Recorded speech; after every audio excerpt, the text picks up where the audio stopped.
Masters అయిపోయిన ప్రతి ఒక్కళ్ళకి కామన్‌గా వచ్చే ఇంకొక డౌట్ ఏంటంటే, ఈ వీడియోలో ఎక్స్‌ప్లెయిన్ చేస్తాను చూడండి. ఫర్ ఎగ్జాంపుల్ మీరు గ్రాడ్యుయేట్ అయిపోయారు. ఇనిషియల్ ఓపీటీలో అయినా, స్టెమ్ ఓపీటీలో అయినా మీరు మల్టిపుల్ ఎంప్లాయర్స్‌కి సేమ్ టైం వర్క్ చేయొచ్చు. ఓకే. అది రిమోట్ కానివ్వండి, హైబ్రిడ్ కానివ్వండి, ఇట్ డజంట్ మ్యాటర్. ఓకే. మీరు ఎస్ఏవిపి పోర్టల్‌లో అప్ టు డేట్ ఉన్నారా? ఈచ్ అండ్ ఎవ్రీ ఇన్ఫర్మేషన్‌ని అప్ టు డేట్ ఉన్నారా? మీ స్టెమ్ డిగ్రీకి మీరు చేసే జాబ్కి రిలేషన్ ఉందా లేదా, ఇది ఒకటి చూసుకోవాలి.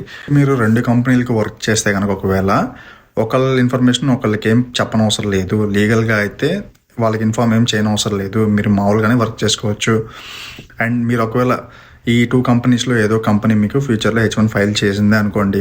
ఆ H1 ఫైల్ చేసినప్పుడు ఆ ఇమిగ్రేషన్ టీమ్ ఏదైతే ఉంటుందో రిక్వైర్డ్ డాక్యుమెంటేషన్ అడిగినప్పుడు ఆ సర్టెన్ కంపెనీ ఏదైతే స్పాన్సర్ చేస్తుందో దానికి ఆ కంపెనీకి సంబంధించిన పే స్టెప్స్ మాత్రమే దాంట్లో ఇంక్లూడ్ చేయాలి.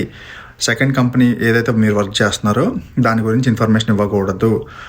మీరు ఒకవేళ ఫైల్ చేసేసిన తర్వాత, పిటిషన్ అంతా ఫైల్ చేసేసిన తర్వాత ఒకవేళ USCIS ఆ ఇమిగ్రేషన్ టీమ్కి గెట్ బ్యాక్ అయ్యి ఇంకొక ఎంప్లాయ్మెంట్ యొక్క పే స్లిప్స్ కూడా కావాలని చెప్పి అడిగితే మాత్రమే మీరు ప్రొవైడ్ చేయాలి.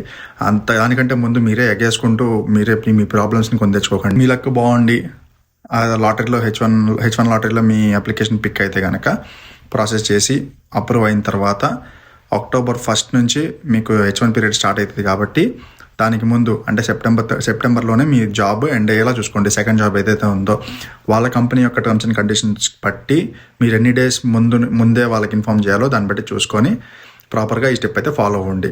అంతే, ఇంత మించి ఏం లేదు దీని గురించి. That's it, by.